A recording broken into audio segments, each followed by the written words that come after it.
안녕하세요. 흥지TV의 흥지입니다. 오늘은 구강외과 용어에 대해서 준비를 해봤습니다. 저도 전연차 때 너무 헷갈렸었던 본그래프트와 GBR 그리고 사이너스에 관련된 수술 용어, 이런 혼동스러운 개념을 한 번에 정리해 드리려고 합니다. 우선 윗섬투스는 구강외과에서 빼놓고 다룰 수가 없는 아주 빈번한 그런 용어인데, 사실 영어를 많이 사용하지는 않아요. 그런데 그냥 사랑니라고 하는 경우가 많은데요. 윗섬투스는 사랑니를 얘기하는구나, 이 정도만 알고 계시면 되고요. 사랑니는 두 번째 어금니 뒤에 나오는 세 번째 어금니로 아예 없는 경우도 있고요. 뼛속에서 감춰져서 아예 나지 않은 경우, 또 제대로 맹출하는 경우도 있고 반만 나오는 경우도 있고요. 그 모습은 매우 다양합니다. 다음 임팩티드 투스는 매복 치아를 이야기합니다. 매복이라는 것은 잇몸 안에 묻혀있는 치아를 말하죠. 이 원인은 되게 여러 가지가 있는데요. 과잉치라든지, 그러니까 치아가 원래 개수보다 더 많이 있는 거예요. 그리고 맹출할 공간이 부족해서 못 나오고 안에 묻혀있다든지, 맹출 위치상 나기가 좀 힘든 위치에 있다든지, 이런 여러 가지 이유로 잇몸 위로 나오지 못하고 뼛속에 묻혀있는 치아를 바로 임팩티드 투스, 매복 치아라고 합니다. 익스트랙션, 발치는 치과에서 아주 많이 사용하는 단어죠. 이 익스트랙션은 이를 뽑는 시술이죠. 여러분 다 알고 계실 거라고 생각합니다. 그래서 이거는 줄임말을 사용을 하는데요.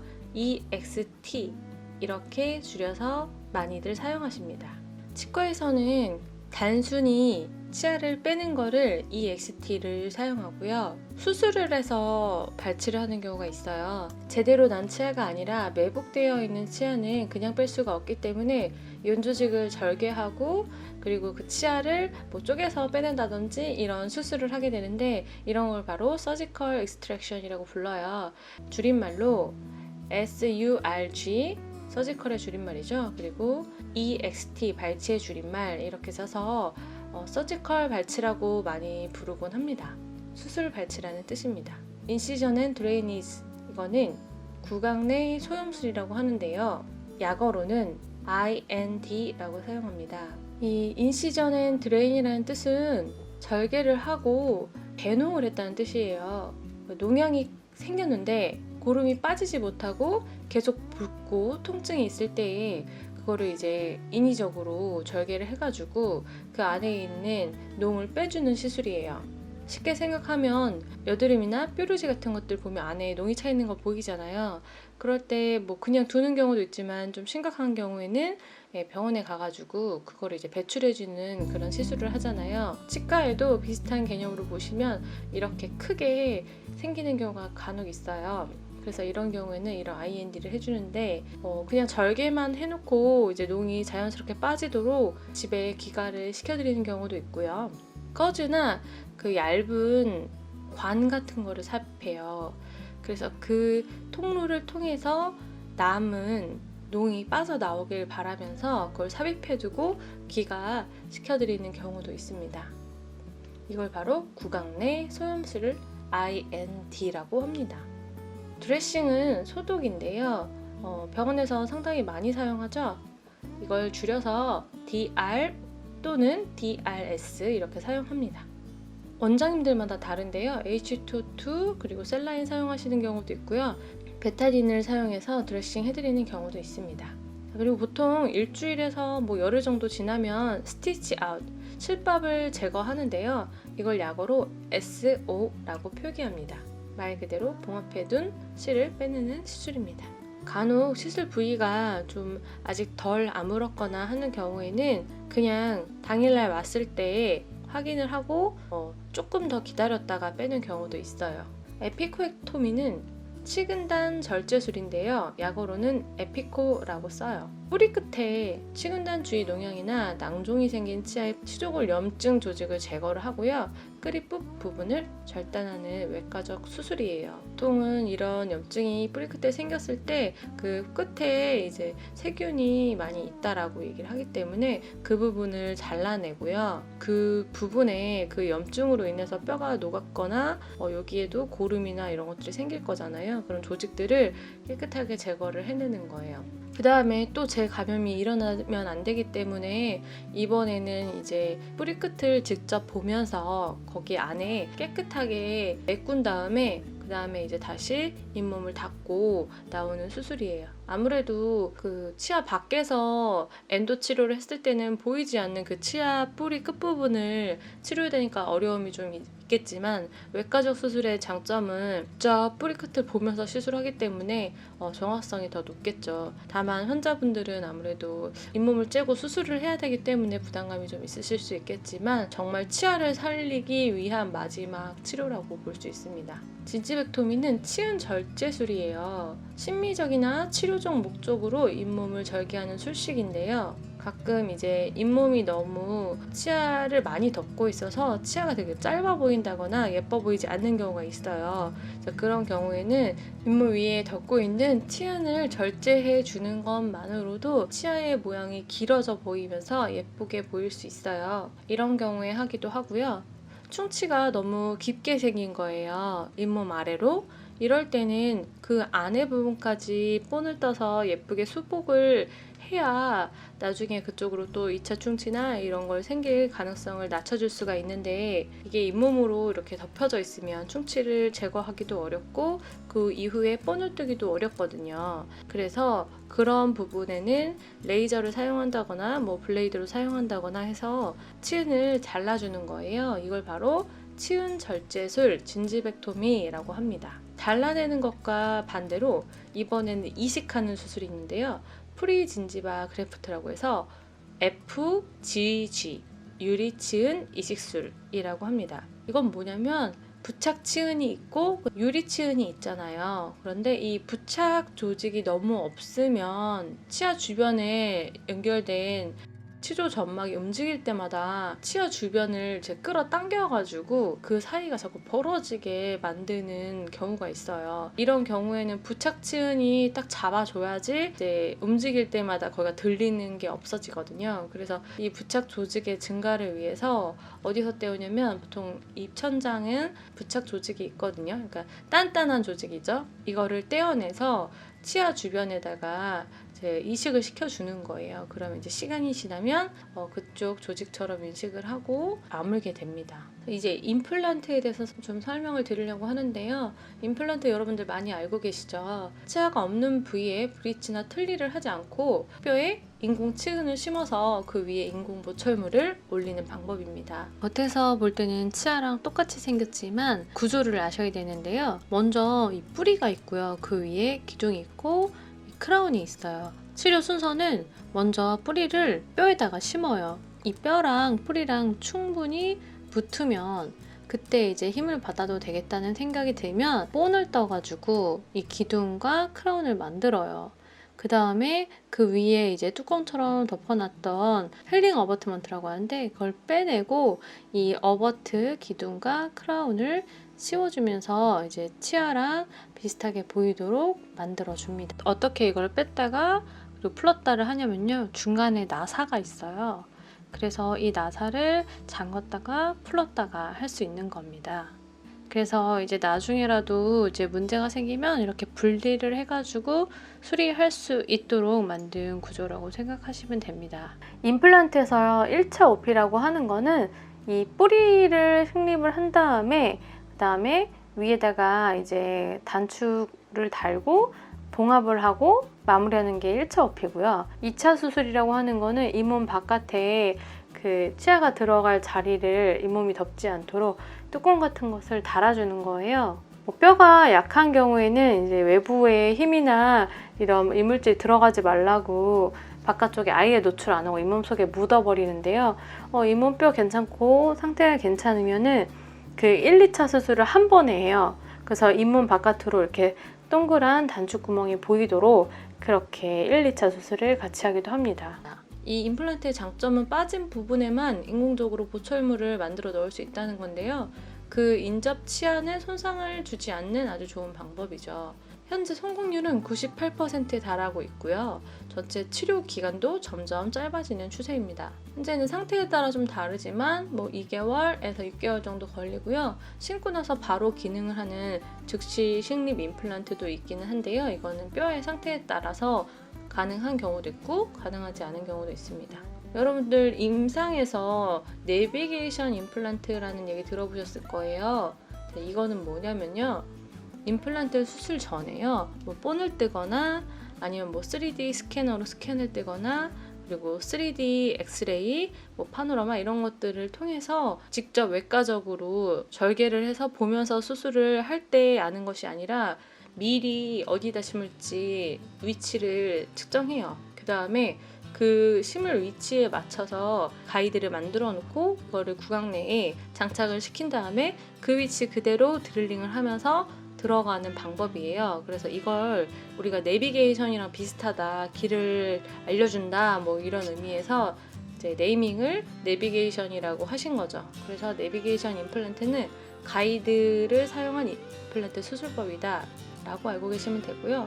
이거는 원장님들마다 호불호가 좀 있으세요. 어떤 원장님들은 막상 열어보면은 엑스레이나 미리 예측해 놓은 상황이랑 다른 경우가 많기 때문에 직접 보면서 하는 게 더 편하다라고 얘기하시는 경우도 있고요. 아니다, 이렇게 하는 게 더 빠르게 심을 수 있다라고 얘기하시는 경우도 있어요. 그래서 그건 시술자의 판단에 의해서 결정을 하게 되는 것 같습니다. 자, 이제 오버덴처인데요. 다른 말로는 임플란트 틀니라고 합니다. 임플란트 틀니라는 거는 임플란트를 2개에서 6개가 됐든 8개가 됐든 식립을 해가지고 그 위에다가 틀니를 붙였다 이제 뺐다 할 수 있도록 만드는 건데요. 아무래도 전체적으로 임플란트를 좀 해야 되는 경우에는 좀 부담스럽기도 하고 또 이가 하나도 없이 완전 틀니를 해놨을 때 이제 덜컹덜컹 거리는 게 심한 경우에는 이렇게 밑에서 잡아주는 임플란트를 뼈에다 심어놓고 그 위에다가 이제 연결을 해가지고 임플란트 틀니를 만들어 드려요. 그러면 그냥 틀니 하시는 것보다 훨씬 더 고정력이 강하기 때문에 편안하게 사용하실 수가 있습니다. 그래도 임플란트를 다 심는 것보다는 아무래도 뺐다 꼈다 하셔야 되니까 좀 불편하시겠죠? 그런데 꼭 빼야만 하는 건 아니고요. 이 임플란트 틀니를 자체를 이렇게 붙여서 일체형으로 만드는 경우도 있어요. 나중엔 이제 잘 관리하셔야 되고 한 번씩 치과에 오셔서 완전 풀러가지고 그 주변을 깨끗하게 청소해 주셔야 합니다. 근데 저는 임상에서 일하면서 이렇게 부착형의 임플란트 틀니는 많이 못 봤던 것 같고 로케이터라고 해가지고 똑딱이처럼 그 아구가 들어맞게 해가지고 잘 이제 움직이지 않도록 잡아주는 그런 덴처는 많이 봤는데 이렇게 완전히 고정식으로 한 것은 많이 못 본 것 같기는 해요. 하지만 고정식이 있고 그리고 탈부착식이 있다는 거 알아두시면 됩니다. 이번엔 본그래프트에 대해서 알아볼 건데 이 본그래프트의 종류가 워낙 많다 보니까 저도 임상에서 일하면서 그냥 제대로 정리를 한 번도 안 하고 듣고 넘겼던 것 같아요. 그래서 나중에 보니까 이 개념이 좀 혼동스럽더라고요. 그래서 여러분들께 오늘 이 뼈이식에 대한 그런 정리를 한번 제대로 해보고자 합니다. 자, 우선 본그래프트는 뼈 이식술 혹은 골 이식술이라고 부르고요. 임플란트를 심을 때 주변 뼈, 치조골의 폭이나 그리고 높이가 부족할 때 골 이식제를 사용을 해서요. 잇몸뼈의 양을 늘린 다음에 임플란트를 승립합니다. 그리고 임플란트를 심었는데 옆쪽에 좀 뼈가 부족할 때에는 그때 심고 나서 뼈를 이식하기도 합니다. 뼈를 이식을 한다는 거는 기둥을 단단하게 세우는 것과 같아요. 그래서 임플란트의 성공을 높여주기 위해 필요한 시술이에요. 아파트를 지을 때 그 주변 땅을 탄탄하게 고르는 것과 같은 거예요. 임플란트는 티타늄으로 만들어졌고 내 몸의 일부라고 받아들이는 그런 재질이에요. 왜냐면 우리가 어떤 쇳덩이를 뼈에다 놨을 때 문제가 생기겠죠. 근데 이 티타늄은 인체에서 내 몸의 일부구나 라고 받아들이고 그 주변에 가서 뼈가 붙어요. 뼈의 두께와 깊이가 좀 이상적인 임플란트 환자는 많지가 않아요. 약 30% 이하고요. 70% 이상 환자들은 임플란트 시술을 위해서 주변 뼈가 제대로 있어야 되는데 이렇지 않은 경우가 더 많아요. 이런 경우가 70% 이상이에요. 치과 의사의 숙련도나 환자의 잇몸뼈, 잇몸의 상태, 전신 건강에 따라서 잇몸뼈의 양이 이상적이지 않더라도 뼈 이식을 하지 않고 임플란트 수술을 진행하는 경우도 있습니다. 잇몸뼈의 양은 나이가 들수록 점점 줄어들 수밖에 없기 때문에 충분한 잇몸뼈가 있는 상태에서 임플란트 수술을 하는 것이 또 장기적으로 오래 쓰기 위해서는 중요합니다. 환자분들이 골이식, 뼈이식 한다 그러면 정말 깜짝 놀라시면서 어디서 떼다가 그럼 하는 거냐 이렇게 하는 경우가 많은데요. 요즘에는 파우더로 이렇게 잘 나오기 때문에 어디 뭐 허벅지에서 떼서 하는 것이 아니고 이렇게 파우더를 이식하는 차원에서 환자분의 고생은 많지 않다는 것을 알고 계시면 됩니다. 자, 그럼 본그래프트의 종류를 알아보도록 하겠습니다. 첫 번째는 GBR이에요. Guided Bone Regeneration 골 유도 재생술이라고 합니다. 이게 무슨 말이냐면 이 본그래프트 뼈를 이식하는 거랑 GBR이랑 뭐 같은 본그래프트긴 한데 치과에서 GBR이라고 부르는 게 뭐냐면 그 치조골의 폭이나 높이가 좀 부족할 때 아무래도 좀 양이 많이 이식을 하게 되면은 이 뼈가 뭐 잇몸으로 이렇게 저희가 봉합을 하고 나왔다고 하더라도 그 안에서 이 파우더가 딱 고정이 되지 않고 막 흔들릴 수가 있잖아요. 막 날릴 수도 있고 우리가 뭔가 먹다 보면 이렇게 바깥으로 나올 수도 있고 이제 제자리에 안 있고 움직이면은 그 자리에 뼈가 잘 생성이 안 되는데 여기에다가 뼈 이식을 한 다음에 차폐막이라고 하는 멤브레인을 이렇게 위에다 덮고 그 다음에 이제 고정을 시켜주는 거예요. 그래서 이 뭐 차폐막의 종류는 여러 가지가 있지만 여러분 일단은 멤브레인이란 거는 그 뼈가 또 흘러내리거나 모양을 잃지 않도록 그 자리에 좀 고정시켜 주기 위한 재료라고 생각하시면 돼요. 이 GBR 같은 경우는 단순 뼈 이식과는 다르게 차폐막을 사용한다는 것, 이 멤브레인을 사용한다는 것을 여러분 기억하시면 됩니다. 그래서 이게 이제 시간이 흐르잖아요. 그러면은 이식한 뼈가 내 뼈로 이제 바뀌면서 정말로 단단하게 이제 뼈가 형성이 됩니다. 양쪽에 벽이 있고 그 안에다가 부족한 부분만 이제 뼈 이식을 하는 경우에는 아무래도 그 양쪽에 둘러싸인 뼈가 내 뼈이기 때문에 더 좀 단단한 게 있고요.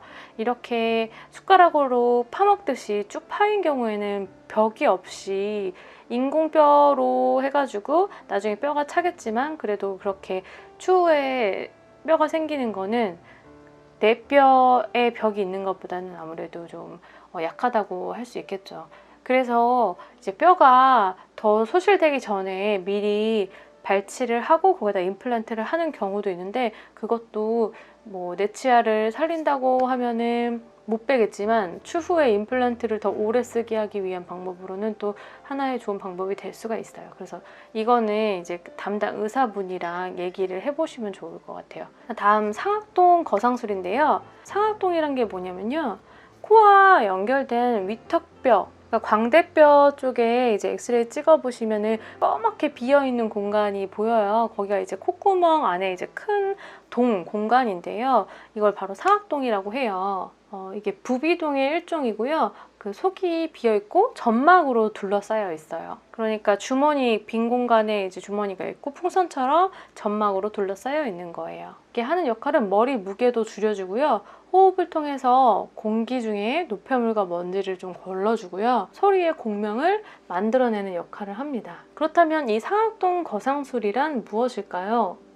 상악동 부분에 위치한 치아를 뺀 경우에는 거기 임플란트 시술이 필요로 하는데요. 상악동이 밑으로 많이 내려와가지고 막상 지지할 뼈가 별로 없는 경우가 있어요. 이런 경우에는 임플란트를 고정시켜줄 충분한 양의 뼈가 필요하기 때문에 이 상악동을 위쪽으로 들어 올리고 그 다음에 안에다가 뼈를 이식하고 거기다 임플란트를 심는 거예요.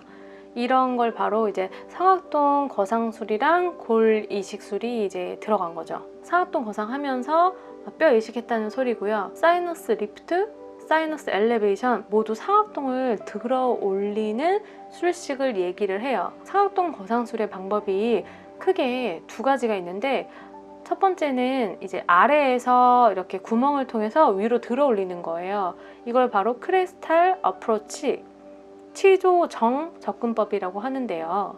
이거는 임플란트 식립 부위의 뼈가 그래도 뭐 5mm 정도 이상인 경우에 시행을 할 수가 있어요. 그래서 임플란트 수술 부위 그 정도 구멍을 뚫고 위로 이제 어떤 기구들을 이용을 해가지고 들어 올린 다음에 뼈를 이식하는 경우도 있고 이식하지 않고 그냥 들어 올린 다음에 심는 경우도 있어요. 두 번째 방법은 측벽을 통해서 접근해서 들어 올리는 방식인데요. 라테랄 어프로치라고 얘기를 합니다.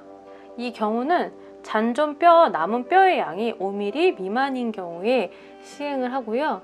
또 사각동 거상시켜야 되는 부위의 양이 좀 많으면 이제 치조정 접근법으로 하면 좀 찢어질 수가 있어요. 이렇게 광범위하게 뭐 4, 5, 6, 7, 5, 6, 7 이런 데를 좀 다 같이 들어 올려야 될 때는 옆쪽을 뚫어요, 뼈를. 그 다음에 거기를 통해서 이렇게 보면서 그 기구를 사용을 해가지고 이 막을 살살살살 전체적으로 들어 올리고요. 그 다음에 그 안에다가 고울 이식제를 채워 넣어요. 다시 그 뼈를 거기다 닫고 거기를 고정시키고 잇몸으로 덮고 봉합하고 수술을 끝내요. 이건 큰 수술이기 때문에 좀 많이 보일 수 있고 또 관리도 잘 해주셔야 돼요. 이게 이제 옆에 창문을 만들어서 접근하는 것 같다고 해가지고 윈도우 오프닝이라고도 해요.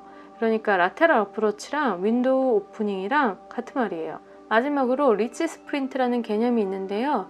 이거는 치조골 분할술이라고 해요. 분할한다는 뜻이에요. 이제 치조골이 임플란트마다 어금니는 적어도 몇 미리 이상, 앞니는 몇 미리 이상 뭐 이런 것들이 있잖아요. 그런데 그것보다 골폭이 좁은 경우는 어떻게 하냐, 그걸 옆에다가 그냥 막 걸쳐 놓을 수가 없거든요. 그래서 가운데 부분을, 폭의 가운데 부분을 이제 반으로 나눠요. 이 디스크 같은 걸 이용해서 반으로 나누고 그 다음에 거기를 벌려서 픽스처가 임플란트 뿌리가 들어갈 공간을 확보를 하고 그 공간 안에다가 뼈 이식을 하고 임플란트를 심는 그런 시술이에요.